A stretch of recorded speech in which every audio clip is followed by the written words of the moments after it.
Hi అండి, నమస్తే. Welcome back to our channel Lavanya homely food and vlogs అండి. నేను లావణ్యని. ఇక్కడ నేనైతే మటన్ కర్రీ అయితే ప్రిపేర్ చేశానండి. చాలా అంటే చాలా టేస్టీగా ఉంటుంది. ఎప్పుడు చేసేలా కాకుండా ఇలా కొత్తగా ట్రై చేయండి, చాలా టేస్టీగా ఉంటుంది. ఇక్కడ నేనైతే 500 గ్రామ్స్ మటన్ అయితే ఇలా క్లీన్ చేసి పెట్టుకున్నానండి.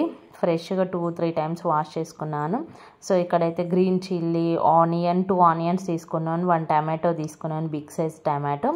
సో ఇవన్నీ ముందే కట్ చేసి పెట్టుకున్నానండి. అలాగే ఇక్కడ పుదీనా అయితే తుంచేసి పెట్టుకున్నాను.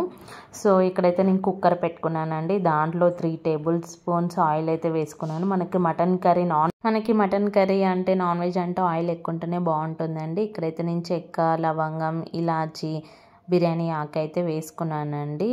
నెక్స్ట్ గ్రీన్ చిల్లీ, ఆనియన్స్ అయితే వేసుకుంటున్నాను. మంచిగా ఫ్రై చేసుకోవాలి. ఈ కర్రీ అనేది చాలా టేస్టీగా ఉంటుంది. డిఫరెంట్ స్టైల్లో అయితే ప్రిపేర్ చేశాను. చాలా బాగా కుదిరిందండి. అందుకే మీకు షేర్ చేస్తున్నాను. మీరు కూడా తప్పకుండా ట్రై చేయండి, ఓకేనా? ఇక చూసారా, నేను అలాగే పుదీనా కూడా యాడ్ చేస్తున్నానండి. మనం ఆయిల్లోనే పుదీనా అనేది మంచిగా ఫ్రై చేసుకోవాలి, అప్పుడే మంచి టేస్ట్ వస్తుంది. సో ఇప్పుడు పుదీనా వేసుకొని మంచిగా మిక్స్ చేసుకోవాలి. ఇవైతే మంచి లైట్ గోల్డెన్ కలర్ వచ్చే వరకు మనం ఫ్రై చేసుకోవాలి. చూసారు, ఇప్పుడైతే ఫ్రై అయిపోయింది. ఇక నేను 1 స్పూను జింజర్ గార్లిక్ పేస్ట్ అయితే యాడ్ చేశానండి. మటన్ కాబట్టి కొద్దిగా ఎక్కువ ఉంటేనే బాగుంటుంది అల్లం అనేది.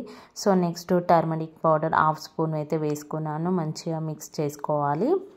నెక్స్ట్ మనం ఇందాక 500 గ్రామ్స్ మటన్ తీసుకున్నాం కదండి, ఫ్రెష్గా 2-3 టైమ్స్ వాష్ చేసుకున్నాం కదా.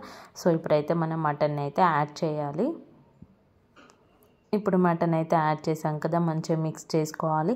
ఈ మటన్ అనేది మనకు ఆయిల్లో మంచిగా ఫ్రై చేసుకోవాలండి. సో మనకి మటన్లో వాటర్ క్వాంటిటీ అనేది ఉంటుంది. సో వాటర్ క్వాంటిటీ వచ్చి అవన్నీ పోయే వరకు మటన్ అయితే ఫ్రై చేసుకోవాలి. ఇక నేను మటన్ యాడ్ చేశాక 1 బిగ్ సైజ్ టమాటో అయితే తీసుకున్నాను. టమాటో వేయడం వల్ల టేస్ట్ అయితే చాలా బాగుంటుంది. నెక్స్ట్ గ్రేవీగా కూడా మంచిగా వస్తుంది.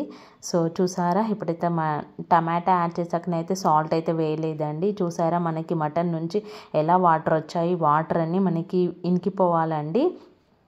సో ఇప్పుడైతే మనకి 20% ఉడికిపోతుందండి ఈ వాటర్తోనే. సో మిగతాది అనేది మనం కుక్కర్ విజిల్స్ పెట్టేసి మనం ఉడికించుకోవాలి. ఇక్కడైతే నేను కారం యాడ్ చేస్తున్నాను. 2 స్పూన్స్ చిల్లీ పౌడర్ వేసుకున్నాను. అలాగే 1 స్పూన్ సాల్ట్ అయితే వేసుకుంటున్నాను. నెక్స్ట్ ధనియాల పౌడర్ అండి, ఇది ఒక 1 స్పూన్ వేసుకుంటున్నాను.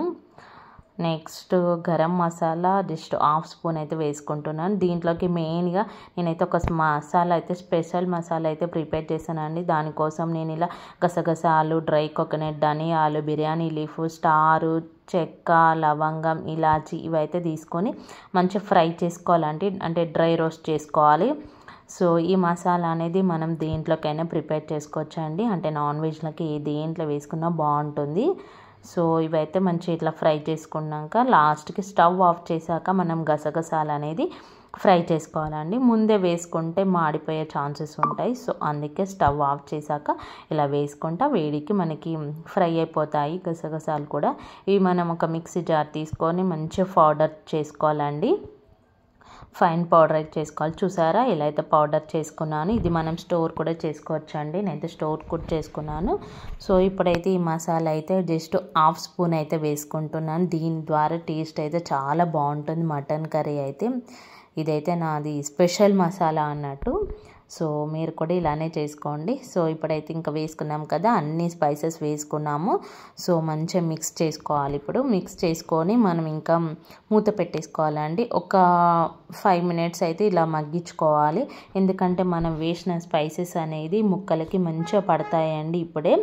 సో ఇలా మనం ఫ్రై చేసి చూసారా, అస్సలు వాటర్ లేవు కదా. సో ఇప్పుడైతే మనం దీనికి ఎంత సరిపోతాయి, నేనైతే 1 గ్లాస్ వాటర్ అయితే తీసుకున్నానండి. కరెక్ట్ సరిపోతాయి, ఇంకా విజిల్స్ పెట్టేస్తాం కదా, సో కరెక్ట్ సరిపోతాయి. ఇలా బాగా మిక్స్ చేసుకొని మనం ఇంకా విజిల్స్ పెట్టాలండి. నేనైతే 4-5 విజిల్స్ అయితే పెట్టానండి. చక్కగా ఉడికిపోయింది మటన్ అయితే. ఇప్పుడు విజిల్స్ అయిపోయాయి. చూసారా ఎంత చక్కగా ఉందో మటన్ కర్రీ అనేది. కొంచెం వాటర్ క్వాంటిటీ అనేది ఉందండి. సో నేను మళ్ళీ స్టవ్ వెలిగించుకొని ఇంకా నేనైతే మళ్ళీ పెట్టాను స్టవ్ పైన. చూసారా, ఇన్ని వాటర్ అనేది మనకు ఉండొద్దు. సో చాలా చిక్కగా ఉంటేనే బాగుంటుంది మటన్ కర్రీ అనేది. ఇప్పుడు లాస్ట్కి వచ్చిందండి. ఇప్పుడు నేనైతే కొత్తిమీర అయితే యాడ్ చేశాను. చూసారా, మటన్ అయితే ఆల్మోస్ట్ రెడీ అయిపోయింది. ఎంతో టేస్టీ అయిన మటన్ కర్రీ అయితే రెడీ అయిపోయిందండి. దీన్ని మనం బగారా రైస్లోకి తింటే చాలా అంటే చాలా బాగుంటుంది. అంటే మనం ఫంక్షన్లో పెళ్ళిలో తింటాం కదా, అలాంటి టేస్ట్ వస్తుంది బగారా రైస్ చేసుకుంటే. సో మటన్ కర్రీ అయితే రెడీ అయిపోయింది. చూసారా ఎంత యమ్మీగా ఉందో, చూస్తుంటే నోరూరిపోతుంది కదా. ఇంకెందుకు ఆలస్యం, మీరు కూడా తప్పకుండా ఇలానే ట్రై చేయండి. ట్రై చేసి ఎలా వచ్చిందో నాకు కామెంట్ బాక్స్లో కమెంట్ చేయండి. వీడియో నచ్చినట్లయితే లైక్ చేయండి, షేర్ చేయండి, ఛానల్ని సబ్స్క్రైబ్ చేసుకోండి. ఈ మటన్ కర్రీ అనేది చపాతీలో కూడా చాలా బాగుంటుంది, సంగటిలో కూడా బాగుంటుంది. సో మీరు కూడా ఈ విధంగా ప్రిపేర్ చేసుకోండి. ఓకేనా, వీడియో నచ్చితే లైక్ చేయండి, సబ్స్క్రైబ్ చేసుకోండి. Thanks for watching. బాయ్.